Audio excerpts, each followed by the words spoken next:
So today we have something a little bit different for you. If you're not familiar, this sitting right next to me is Project Retro 5.0.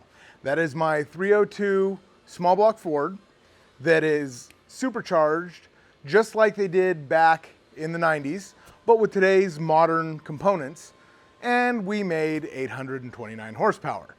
Now, by today's standards, that's pretty modern, pretty normal, but the old 5-liter blocks, the internet tells us they blow up at 500 horsepower.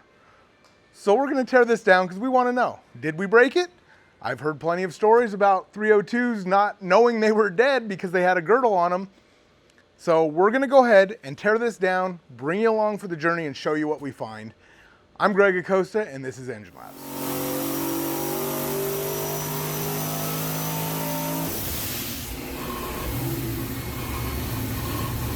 All right, so I've got to figure out what the proper order of operations here is. I think step one is going to be, let's get all the wiring tucked in the back.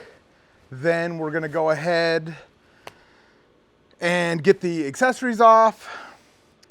Then we can get the intake off, pull all the electronics completely off, not just set aside. Then we can drain fluids. Then we can start pulling off the heads and inspecting parts. So half one's gonna be just getting the parts off. Half two is going to be inspecting the parts that we're a little worried about. That's the fun part. So let's get to it.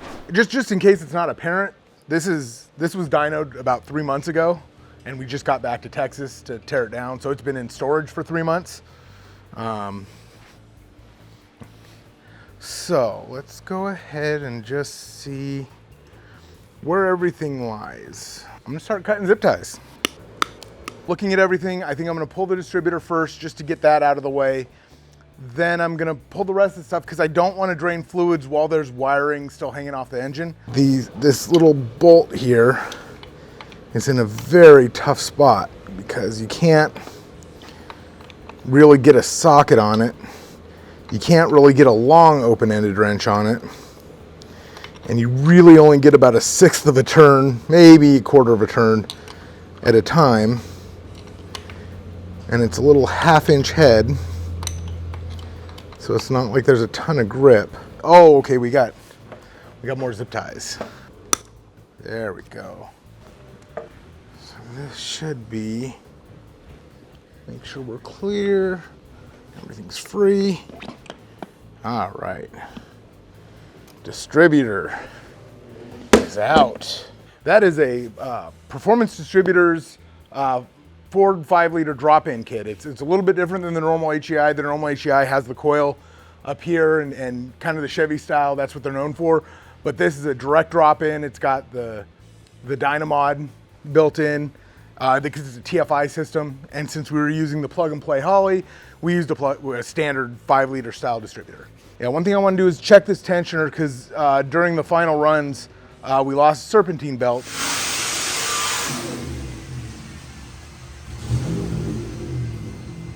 And that could be because of a weak tensioner, or it could be because we're just asking way more of this tensioner than it was ever designed for. So I do want to kind of feel on it and see if it's loose, which it's not. No, we got plenty of tension. We just asked way more of it than it was ever designed to do. So, okay, so that's good. These are 1/2-inch heads down here, and then this I'm gonna have to figure out. This is actually a Trick Flow air conditioning relocation kit. So it relocates the tensioner to where the air conditioner was, and we use this to get a decent amount of belt wrap on the reverse rotation water pump. The unique thing here that is a little bit tricky for reassembly is they're all different size bolts because it's the Ford water pump. And some are long, some are short. See? Perfect example, both water pump bolts. So let me figure out what, I'm gonna guess that's like 3/4. Let's see if I'm right. There's a 3/4.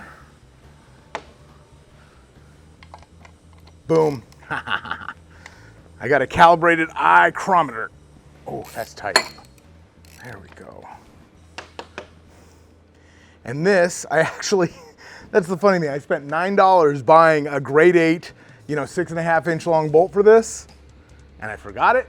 So I ended up using just a regular piece of all thread that I cut down and used the spacer.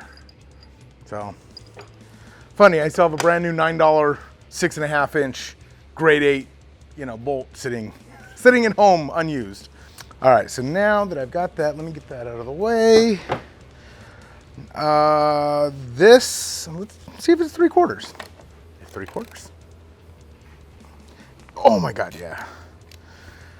This is the cool little idler deal that Matt from Never Enough Performance whipped up for us when we were doing all this. It was, I don't know, 11 o'clock at night, and we were all just hanging around the shop, and it's basically just a coupling nut that we drilled out and machined down so that it fits as a bearing, so it fits right in the idler pulley, and we built our own little idler setup. I mean, dude, when you have a lathe, anything can become anything else. The Vortec tensioner is not an automatic tensioner, it's a manual tensioner, so we have to loosen the pivot bolt, and then we have to loosen the lock bolt, and then take the tension off so we can get the belt off, then we can start disassembling. Because the belt's in the way. Oh my God, this is Tommy tight. There we go. And then, hopefully this is not Tommy tight as well. Oh, it is. All right, and this is too short of a wrench to put any. So, since this was Tommy tight, we're gonna Tommy untighten it. You want to loosen? Yes, please. I mean, as you can see the size difference, you see what Tommy tight means now. This guy. Okay. Yeah. Sorry. No worries. Tommy tight. And actually, you need that one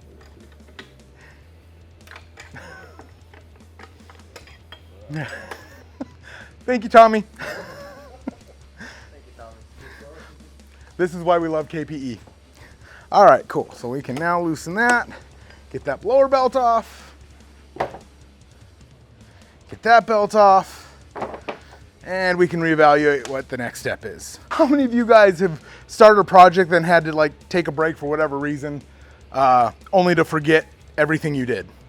That's exactly where I am now, trying to remember what we did. Because when we did this, it was late at night before the last day we had to Dyno. So let's get everything out of the way we can get out of the way.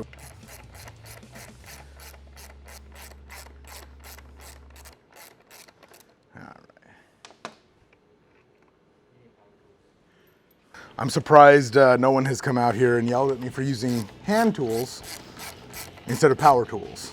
I like to use hand tools in the teardown because it allows me to really feel what's happening and feel how much torque is on things and see if something was loose that shouldn't have been. Not that sometimes that doesn't matter during teardowns, but like this one, it does matter because I put the 1/2 inch back. Because we're assessing the, what happened with the engine. We're investigating. This isn't just a tear down to get the thing apart to scavenge for parts. We really want to know what happened and make sure that nothing bad happened, because according to the internet, they shouldn't have lived. This should be a pile of parts on the dyno room floor. And if I remember right, this mounting bracket that holds the blower, the alternator may just be here. Because we have to take the blower off before we loosen this, because if we loosen this, the whole blower falls off. So I think it's time to take the blower off, which is actually not as hard as it sounds. Screwdriver. Now this hose clamp, if you have watched part 3 of the dyno series, you know that this hose clamp cost us 150 horsepower. Well, the hose clamp didn't cost us. Us not noticing that it was off cost us 150 horsepower. But with the hose clamp off of the blower, we still made 600 and 678 horsepower? 687 horsepower. With hose clamp off. So this Vortec did good work. It did real good work. The Vortec kit uses really high-end silicone couplers, which on one hand, that's awesome because they don't leak, they hold up to a lot of boost, you know, and they're just high quality. But right in this situation, it's kind of a downside because they're tough, they're stiff, and they don't just bend out of the way. There we go. Oh, there we go. Oh, we have the blow off. Oh, all right. So in case you're wondering what I'm doing with a knife, this is so well clamped, I'm having to split the tube to get it off the nipple. So you'll see right here, I've started cutting it open. I can't pull it off. So I've got to not only pull the clamp off, but split the tube so that we can break the mechanical seal. This is the vacuum source for the bypass valve. So now, 5 minutes ago, Greg thought it would be nice to keep the vacuum line on for some reason, but now Greg realizes, why didn't I just cut the tube? Whatever. So now, have the intake tube off, I can pull the blower off with the tensioner assembly. Oh, no, there are 1, 2, 3, 4, 5 bolts holding this. Maybe I do need to take this tensioner completely off. Yeah. Go ahead and take the tensioner completely off. It's hiding bolts. When you're doing this stuff, one of the easiest ways to keep everything together, Ziploc bags. I usually use freezer bags just because they're a little bit thicker. Blower. Tensioner bolts.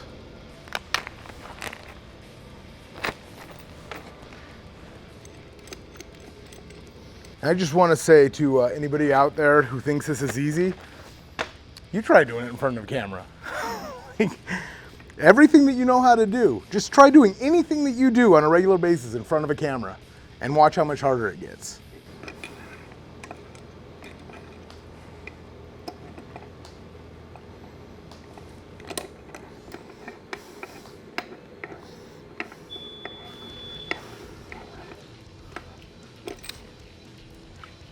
All right. Well, that's captive. I don't even need to worry about bagging that one. So we'll just set that back over here, tighten that up, and they're marked lower tensioner. Lower tensioner's out of the way. We've got five supercharger bolts. Why am I trying to use a 1/2 inch on a 9/16 bolts? Okay. The good news is there was only one bolt that wasn't as tight as I would have liked it to be. Oh, that one's not loose enough yet.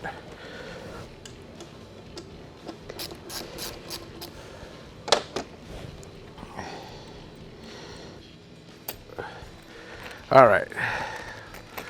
So if you want to come in and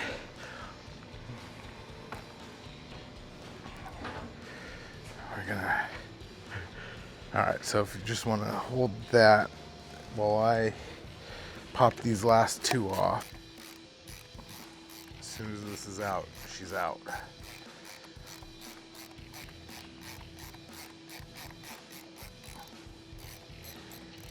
There it is. All right, cool. So, Chris, if you want to bring this over here, I just want to, I always love this part about superchargers. It's so cool. The funny thing is, just spinning it like this, you can feel the air coming out. It's like having a little air conditioner, little personal air conditioner. A little heavy for a personal air conditioner, but man.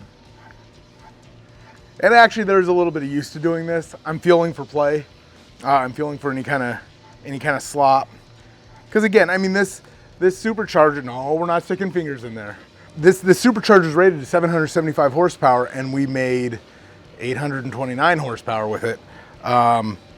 Not overspinning it or anything. So yeah, I mean, we pushed it past where Vortec wants to see them, but I happen to know from all my NMRA racer friends that they push these pretty hard. Since we've got the blower off, we can take the blower bracket off, which means we can get the alternator off.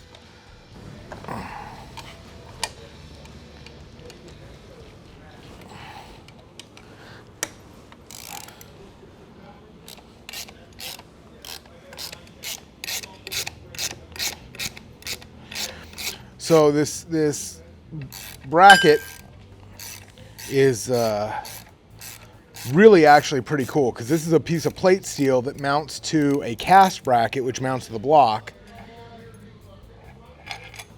with giant bolts. That one. This is why we bag things. It's actually a really cool thing. The high mount alternator bracket from PowerMaster, we were able to repurpose it pretty straightforward into this setup with no smog pump. And when we reached out to PowerMaster afterwards, they were very interested in how we had done it because they had never even considered it. Put this off. Perfect. I believe, if I remember right, those are a little bit bigger. Yes, sir. And that one's not. Like I said, this is a very, very cool setup. The way it's got the cast bracket that ties into the head and then uses the piece of plate steel as the intermediate bracket. Ties into points on both the cylinder head and the block. So I gotta think, at least it makes me feel better. It feels like it's some extra cylinder head retention.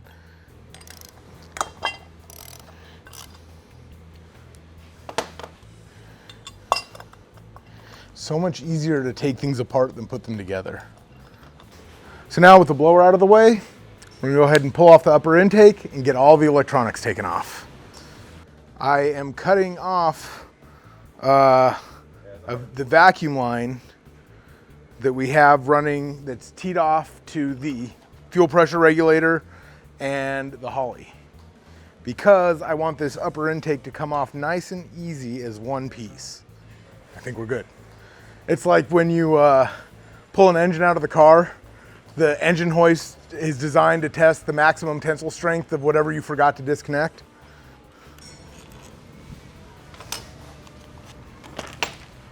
This one is a stud because there's no clearance to put a bolt in. And there's one more bolt hiding down in here that is gonna be fun. Now we're gonna sit here for the next 20 minutes while I do this. Seasons change, time passes by. What do you call an elephant crossed with a rhino? Elephino.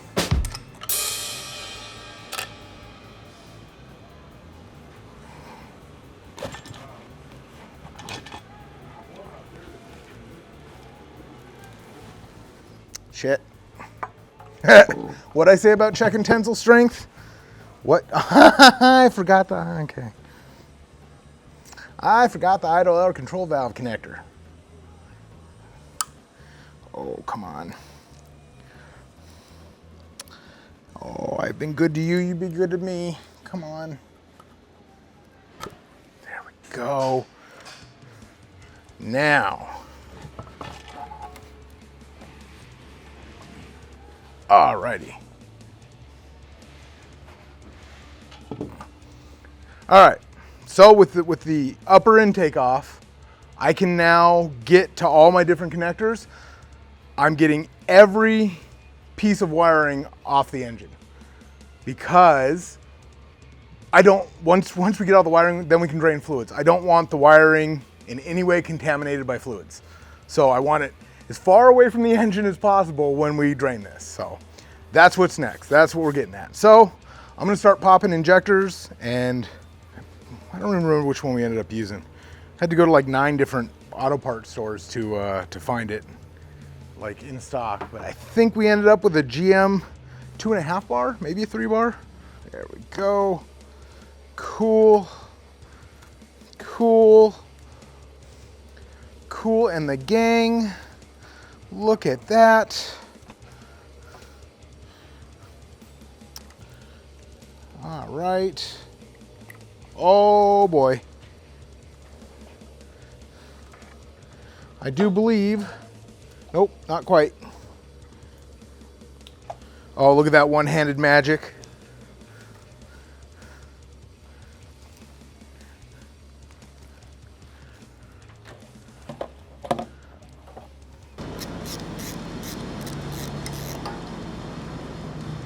You didn't see that. And by the way, shout out to Performance Distributors on their Screamin' Demon coil.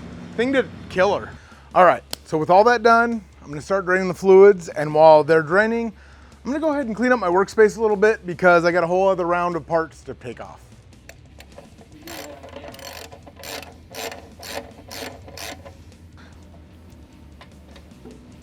Okay.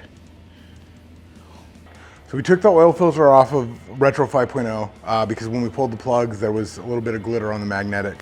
I mean, I see a little bit of metal. So we cut the top off. We're gonna go peel apart the filter and see if there's anything else in there and see if it tells us anything or if anything's the matter. I don't think there is, but better safe than sorry.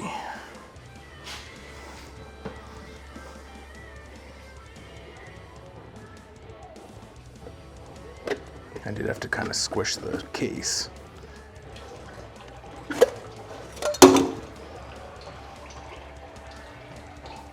Nothing much in there. So we've got the oil drained. That was a big part. Now I've got to finish pulling the fuel rails, get the intake manifold off, and then we can pull valve covers and start getting the cylinder heads off and see what's going on in there, because I'm not worried really about any of this stuff. The stuff I'm worried about way down to the bottom of the engine. So we got to get everything off to get to where I'm worried about. So let's go. That's my return line.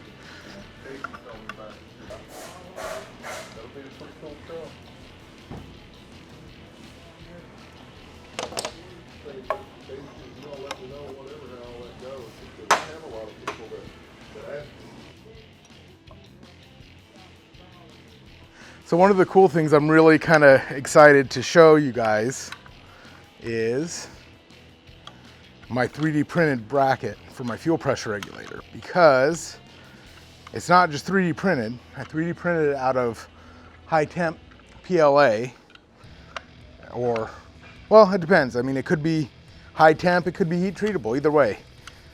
So I printed out the design that I created, and then I baked it in the oven to strengthen it, and it stood up to all these dyno poles, all what, 80 something dyno poles.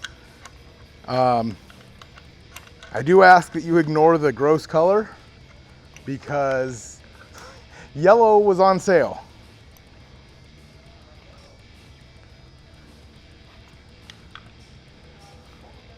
So it picks up the 3 accessory holes on the head and then mounts the 2 holes here. So, I mean, it's pretty straight. Like, it didn't warp, it didn't melt. Those cylinder heads, I don't know how hot they got, but they sure got hotter than what normal PLA will warp at. So now we have to pull off the fuel rails. They use little quarter 20 Allen socket-headed cap screws. No. Apparently my ichrometer is off today.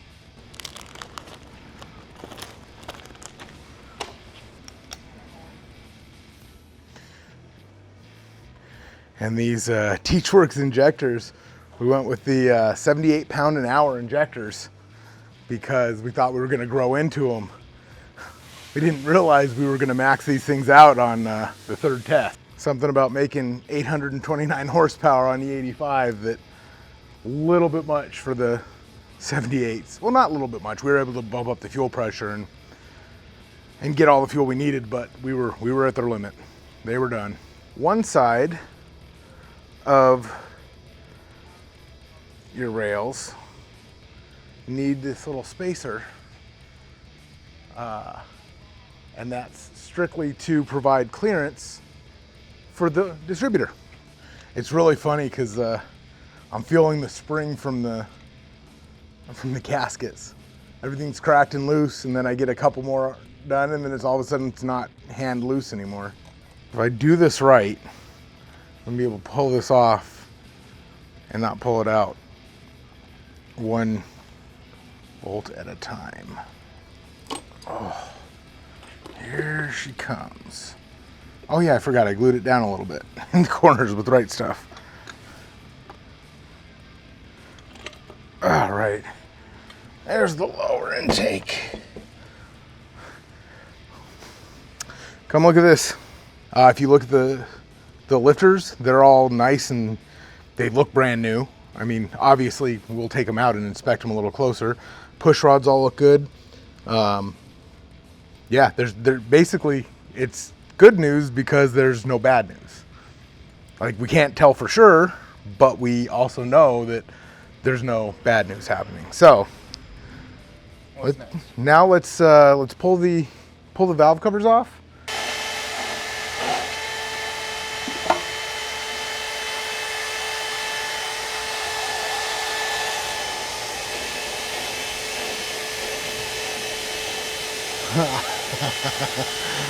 I'm extremely happy with what I'm seeing here.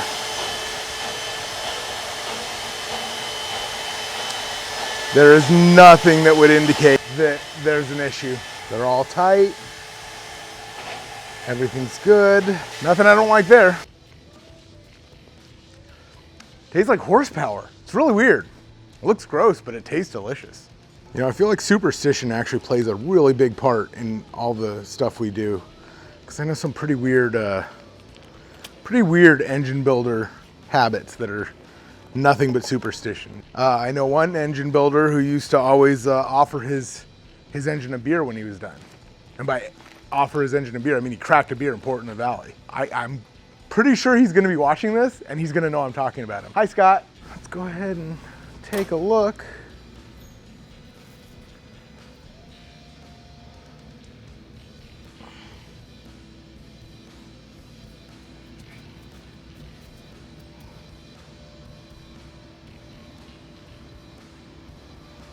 And then what I was talking about earlier is, if you look at these ports, I don't know if you can tell on camera, but now we get to that one. And no, that's not an exposure problem. It really is that dark. It's a little bit oily. Let's see if there's anything in here that would indicate. All right, so let's go ahead and pull some plugs and see what they look like. I'm especially curious about that number 5 plug there.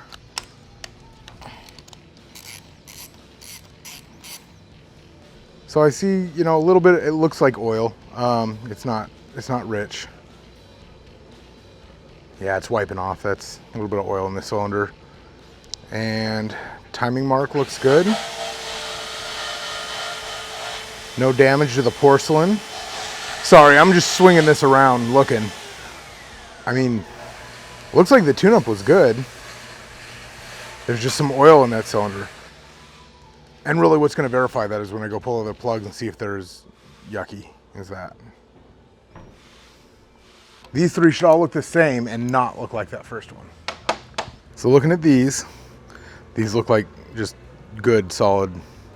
There's no oil in them. That like brown is what you want with normal combustion. The time mark looks like it's in the same spot for both of these. And it actually looks a little higher on the strap than the one with all the oil was, but yeah. So I'm gonna go ahead and guess we might have a little bit of oil coming in through the valve stem seal. So number 1 and number 5 are both weird and oily. Now, one thing real quick to show, because this one really shows it. This orange color, 99% sure that's boosting. That's what Ian has told me. That's boosting, that orange. And but yeah, it wipes right off. But that's the chemicals in boosting. Yeah, this one's kind of oily too. That's weird because none of the ports look bad. Yeah,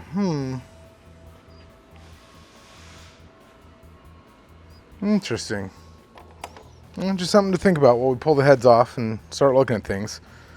Okay, I think now it's time, let's pull the heads. I've actually never pulled heads without pulling the rocker arms before, but we're gonna try it. Let's give it a shot. All right, so these cylinder heads are Trick Flow 170cc 11R twisted wedge heads.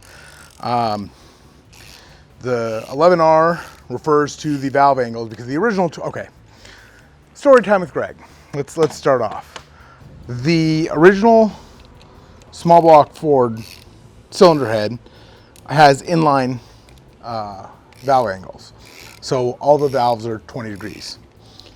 Well, the Trick Flow, when it came out, kind of rocked those over to, I believe, now don't quote me on this because it's off the top of my head, it was 15 degrees for the intake and 17 degrees for the exhaust valve from the standard 20.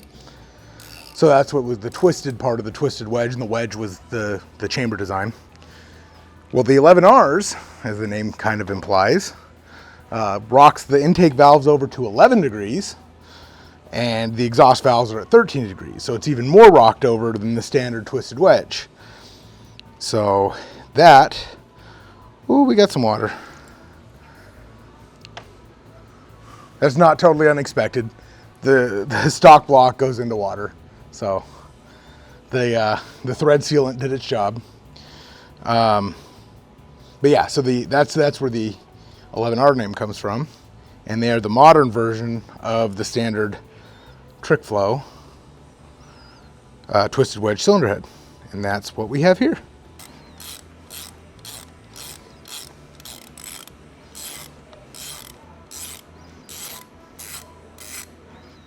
But these are actually really cool head bolts because, actually this is fun to talk about. These are really cool head bolts because the 302 uses 7/16 diameter fasteners, but these are designed to go on either a 302 or a 351. Now the 351 uses 1/2 inch fasteners. So these holes, the mounting holes of the cylinder head, have to be big enough to accept a 1/2 inch fastener. So these cool little Trick Flow bolts, normally you'd use a washer to make up the difference, they're actually tapered, and at the top they're 1/2 inch, and then but they're 7/16 inch fastener. So no special washers needed. Pretty cool little design.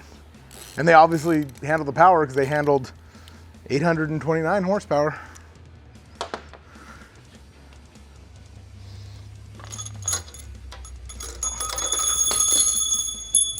Didn't need those.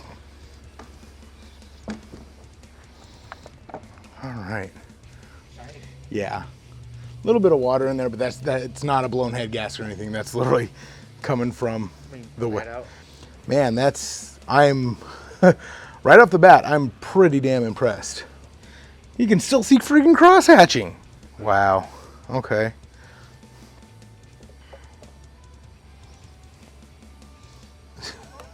I feel like I could reuse this head gasket.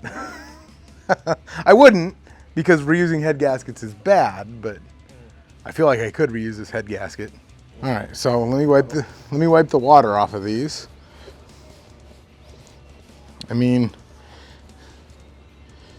this would be the oily one, and it's not really all that bad. I don't know. Maybe there's just a little bit of oil in the system. I mean, that could have been PCV and it just went to the front. I really don't know. I mean, man, these things are great condition. I mean, I didn't expect them not to be, but. So, these will 100% be going back on the engine.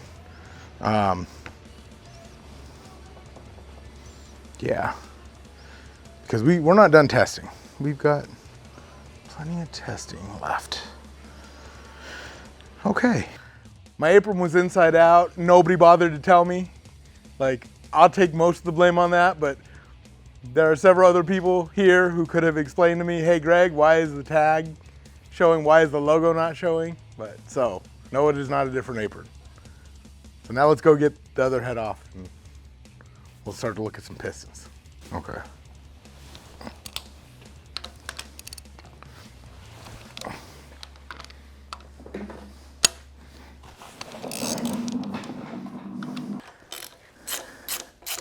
We're gonna lose all the push rods.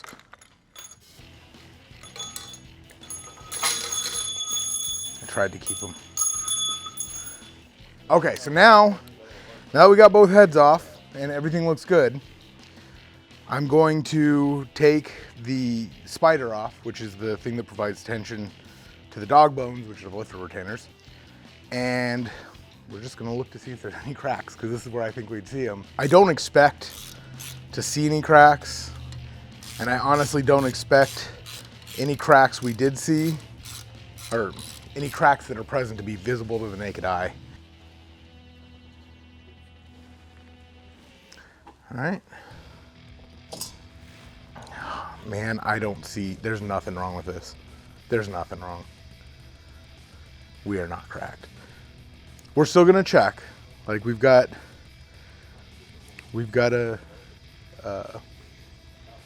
something in store for you to show, but I think the block's fine.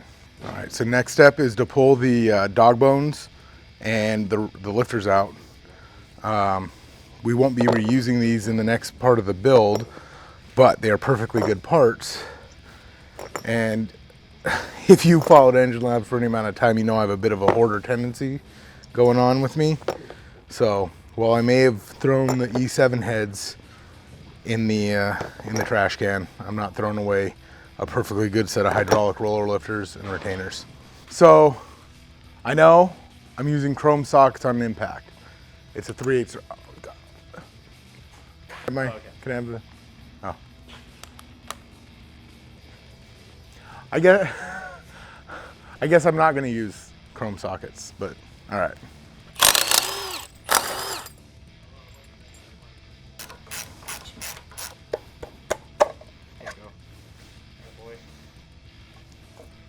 So now we got to remove the crank bolt.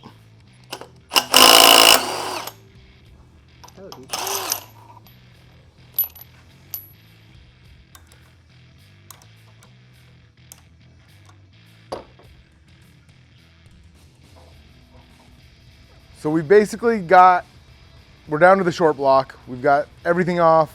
We've only got a couple bolts holding the front cover on. So I'm gonna go ahead and pull those.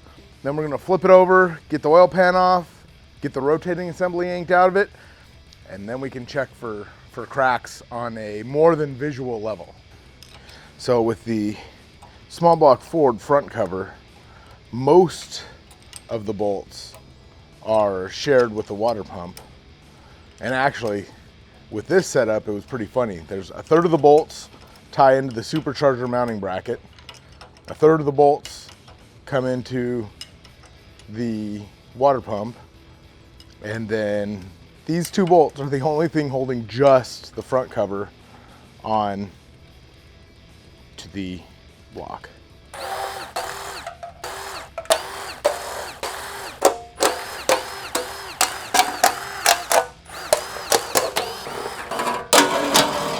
Dum dum dum dum dum dum.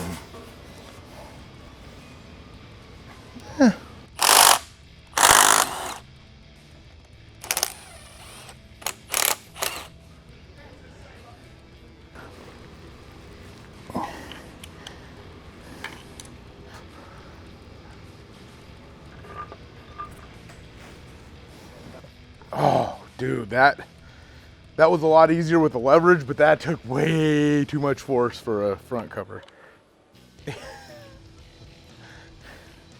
It didn't leak though, did it? Just gently giving it a little love.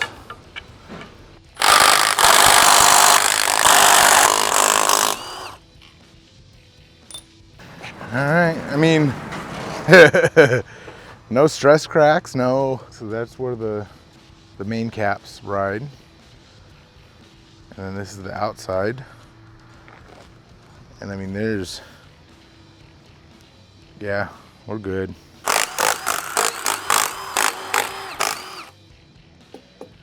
There's the bearing.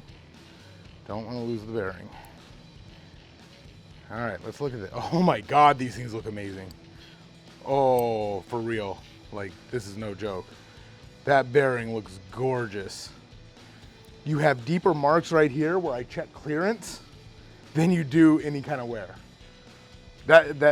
These ways, that's for my dial bore gauge being rocked back and forth.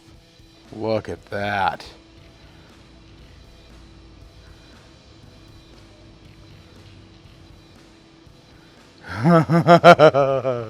That's gorgeous. On the upper. Yeah, dude, that's absolutely gorgeous.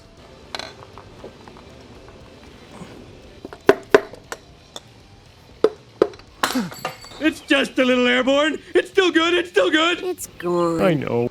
Oops. The head of that. There we go. Perfect. There we go. There we go.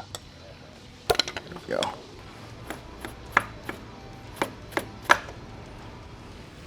Again, those horizontal scratches are the dial bore gauge.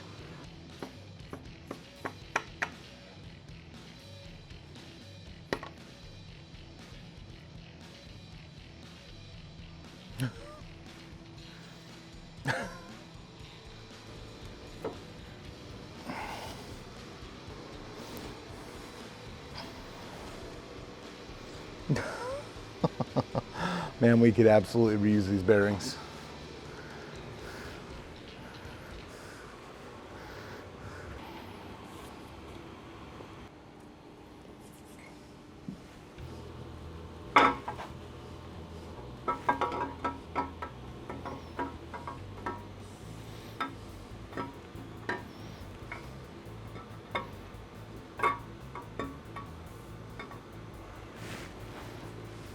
Looks great. Very minor.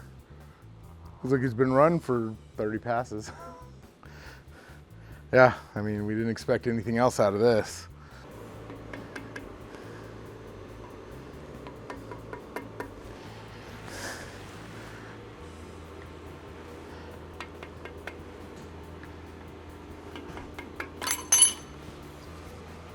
Really didn't want to hear that noise at all. I thought I was going to be better than that.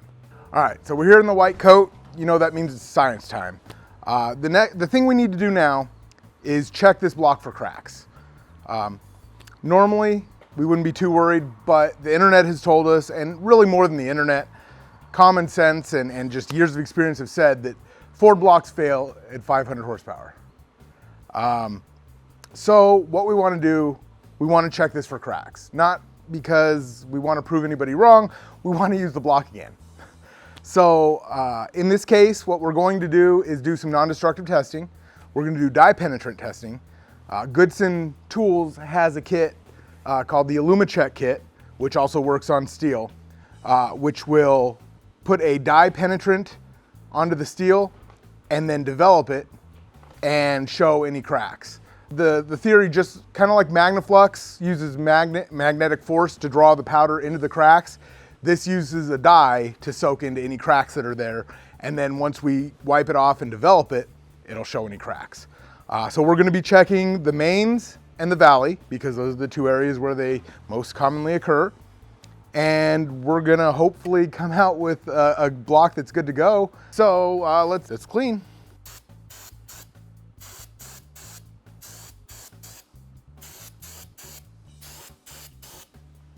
All right, so the instructions say to spray this on the area to be tested, let it sit for 1 to 5 minutes for normal cracks, or up to 20 minutes for fine cracks. So we're probably going to leave it a little longer than 1 to 5.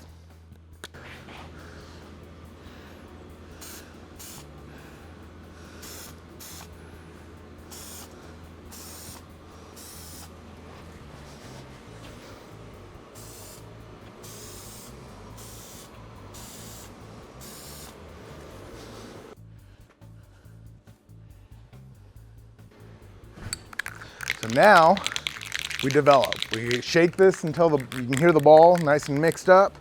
And then we make several light applications, like paint. Better than one heavy application. You up? All right, go. So it'll be a red bleed out. That's what it says it'll look like.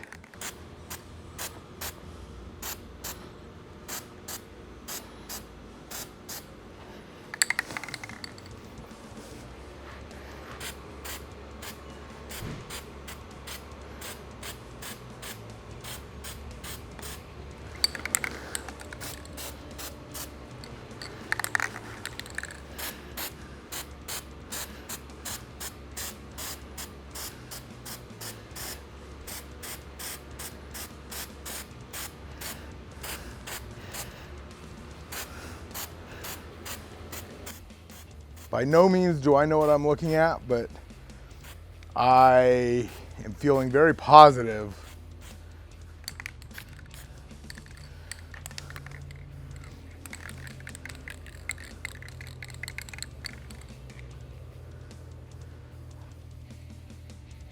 I see some areas where it's like pink, but it's solid pink. It's not like big red.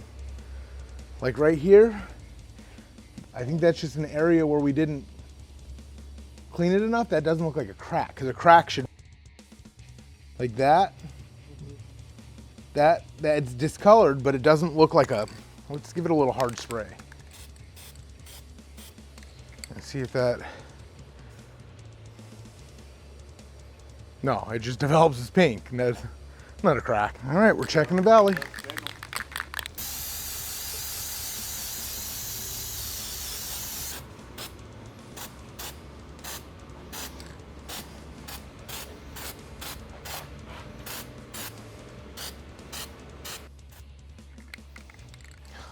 I'm not seeing any cracks. I see where I didn't do a good job cleaning, but I don't see any cracks. This Goodson dye penetrant is really cool. It's a really nice alternative for people at home who don't have a full-on Magnaflux kit. This whole kit's like 50 bucks. And we have plenty to do quite a few more if we need to. So with that, our engine passed with flying colors. We tore down a perfectly good 800 horsepower engine. And now it's time to move on to the next one. So we finished our teardown, and what did we learn? Well, maybe this block is capable of more than the 500 horsepower of the Legends of yore. Could it be because it's an F1 SE? Maybe. Could it be because we didn't lug it on the dyno? Who knows? Now, the thing is, we didn't do any long-term durability testing, and without that, I certainly wouldn't have put this into my car as is, 800 horsepower, put a stick behind it, and let's go. If you would like to see that, though, we're open to that. We do have plans for this, so if you want to see that kind of testing with this block, let us know, because it's a real possibility. We also have version 2 coming of Retro 5.0. That's a separate branch on that tree. So stay tuned, like, comment, and subscribe, and stay tuned for more.